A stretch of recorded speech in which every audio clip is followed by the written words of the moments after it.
Cities are born out of water, just like the first fish that took those tender steps to the sand from the sea before growing lungs and hands.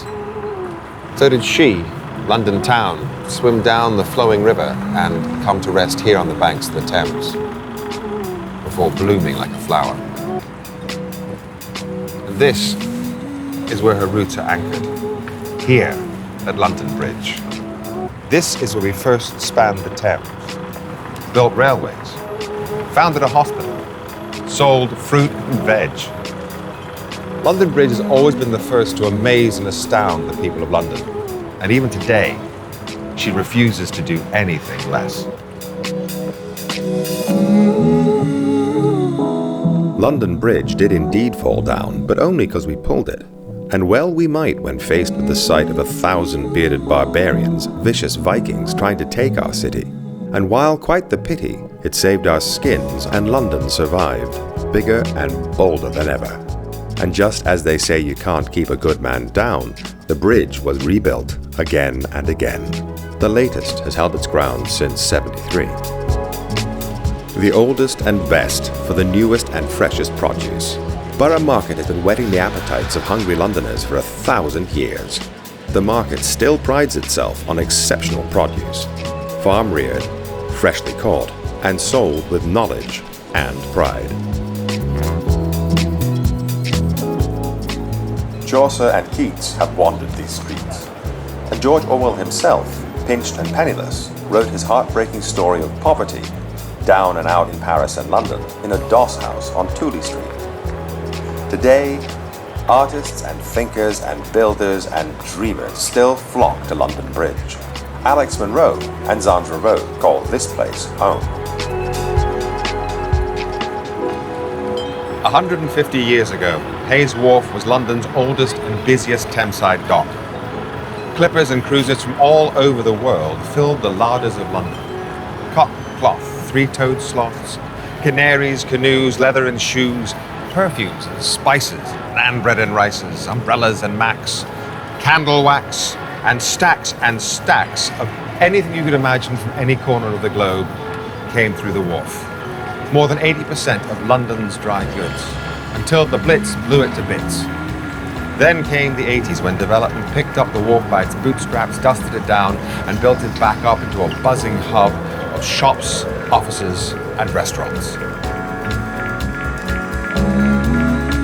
Since the 13th century, Londoners have been going to visit the dock by the docks. The old operating theatre broke a mind-boggling best when in 1846 it gained the world record for the fastest leg amputation. Thankfully, the hospitals have moved with the times, and St Thomas and Guy's hospitals boast the best training and treatment in Europe, including a new state-of-the-art cancer centre.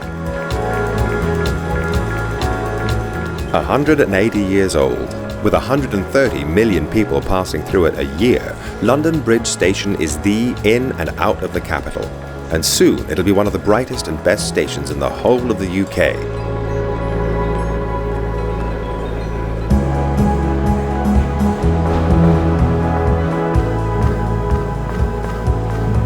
True to its colourful history of trade and craftsmanship, the area continues to develop year upon year as a thriving hub of culture and creativity. Off the beaten track, back in the hidden lanes and alleyways lies Bermondsey Street, a gem of a find packed high with galleries, indie shops, cafes and pubs. From the rubble of the old Bermondsey workhouse bloomed a haven of green and grass.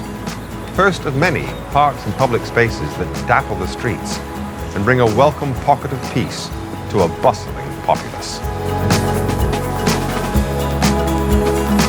Opening up to the ships of the world like wide and welcoming arms, Tower Bridge captures the imaginations of tourists the world over. And just a short walk down the river is the mighty HMS Belfast, World War II's largest cruiser, which shot shells at the beaches at Normandy.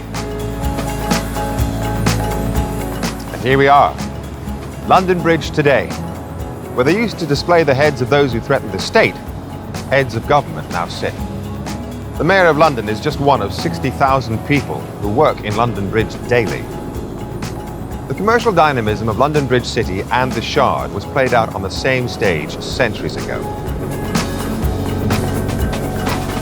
With a rich heritage that begged to be explored and stories revealed, London Bridge continues to evolve with ever more dramatic architectural statements. So, how will London Bridge of old be interpreted? famous London Bridger Keats said, "Nothing ever becomes real till it is experienced." And so it is up to the custodians of today to choose how the area will be experienced tomorrow. To ensure a future reality reflects and celebrates the legacy of this pioneering past.